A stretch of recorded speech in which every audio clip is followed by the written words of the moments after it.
Assalamualaikum warahmatullahi wabarakatuh. Qala Allah Ta'ala fil Qur'anil Karim, a'udzu billahi minasyaitonir rajim.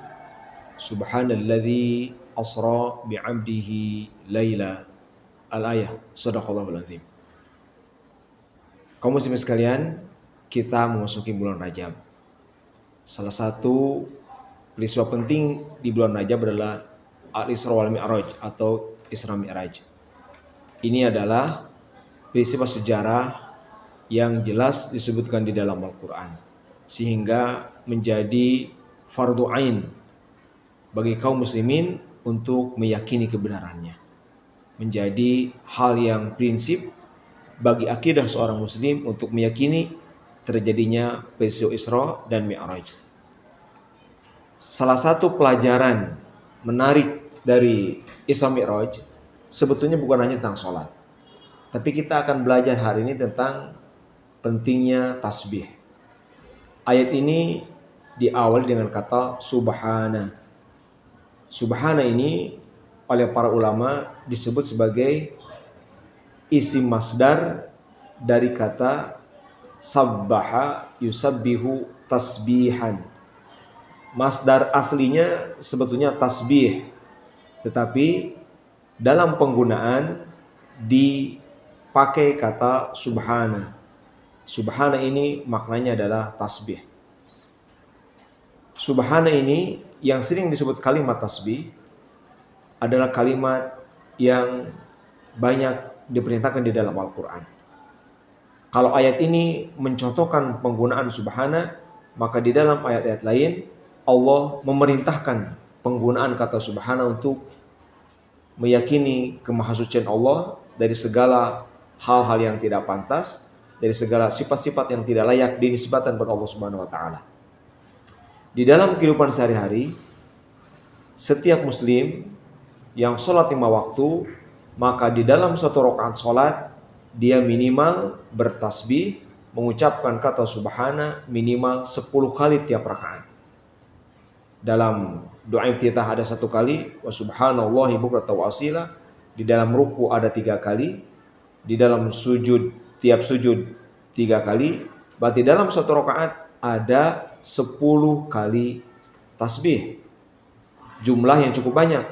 Berarti dalam sehari setidaknya seorang mukmin dia bertasbih sebanyak 170 kali.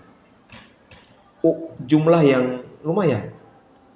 Bagi orang yang malas zikir 170 cukup banyak.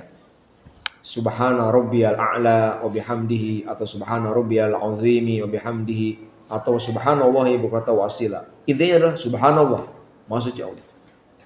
Nah, ini mengisyaratkan bahwa tasbih ini sedemikian penting sehingga menjadi ikon salat, menjadi simbol salat, di mana di tiap gerakan salat itu ada tasbihnya.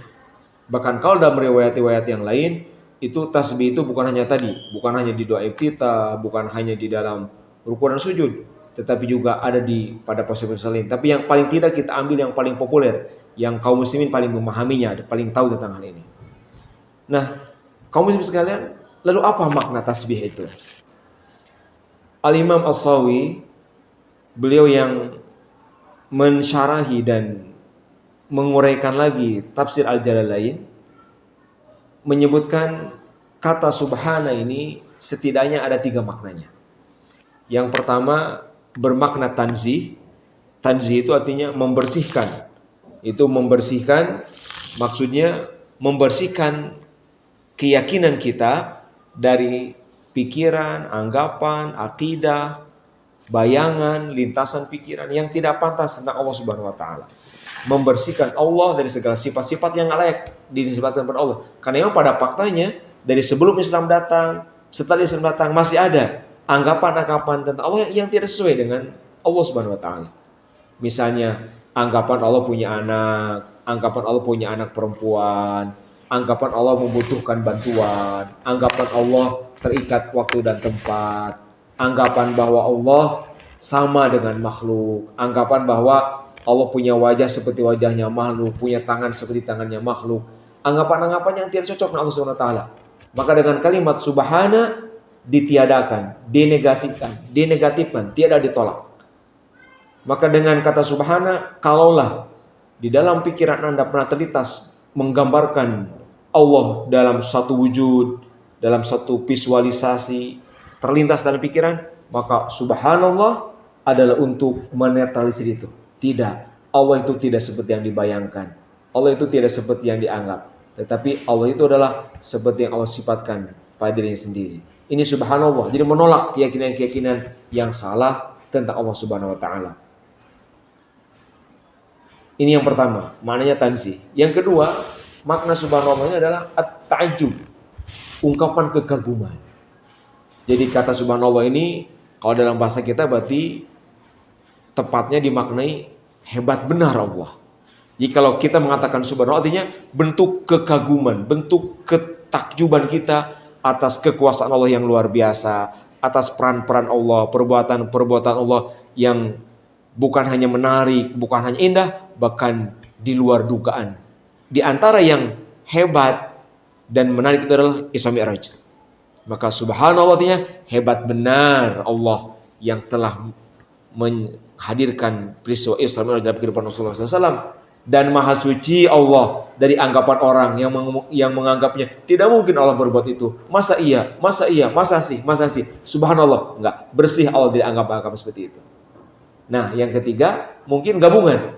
Ya tanzih, ya ta'ajjub, dua-duanya.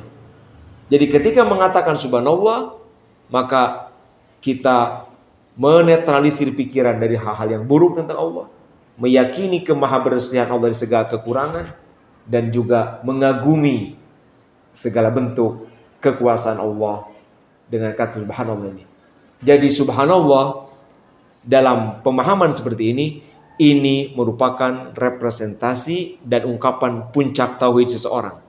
Seseorang dikatakan bertauhid benar, bertauhid murni ketika dia tepat pemahamannya tentang Allah. Ketika dia tidak salah paham tentang Allah. Maka subhanallah adalah ungkapan tertinggi kalimat tauhid setelah la ilaha illallah tentu saja. Karena tingginya kedudukan tasbih ini, maka ada kabar menarik untuk Anda semua dari Rasulullah SAW. Dalam hadis sahih di antara dalam Sahih Bukhari, Rasulullah SAW mengatakan, man qala subhanallahi wa bihamdihi fi yaumin mi'ata marratin huttat khotayahu wa imkanat misla zabadil bahri. Siapa yang berucap subhanallah wa bihamdi 100 kali dalam satu hari, maka segala kesalahannya akan dihapus walaupun sebanyak buih di lautan. Bayangkan, kalimat singkat subhanallah wa bihamdi, tetapi karena ini menggambarkan tauhid yang murni, tauhid yang bersih, yang tinggi, maka itu menjadi tiket pengampunan segala dosa-dosa kecil. Walaupun dosanya banyak tak terhitung. Kaum muslimin sekalian, kata para ulama di sini dalam hadis fi yaumin secara nakirah menunjukkan mutlak. Artinya yang penting dalam satu hari.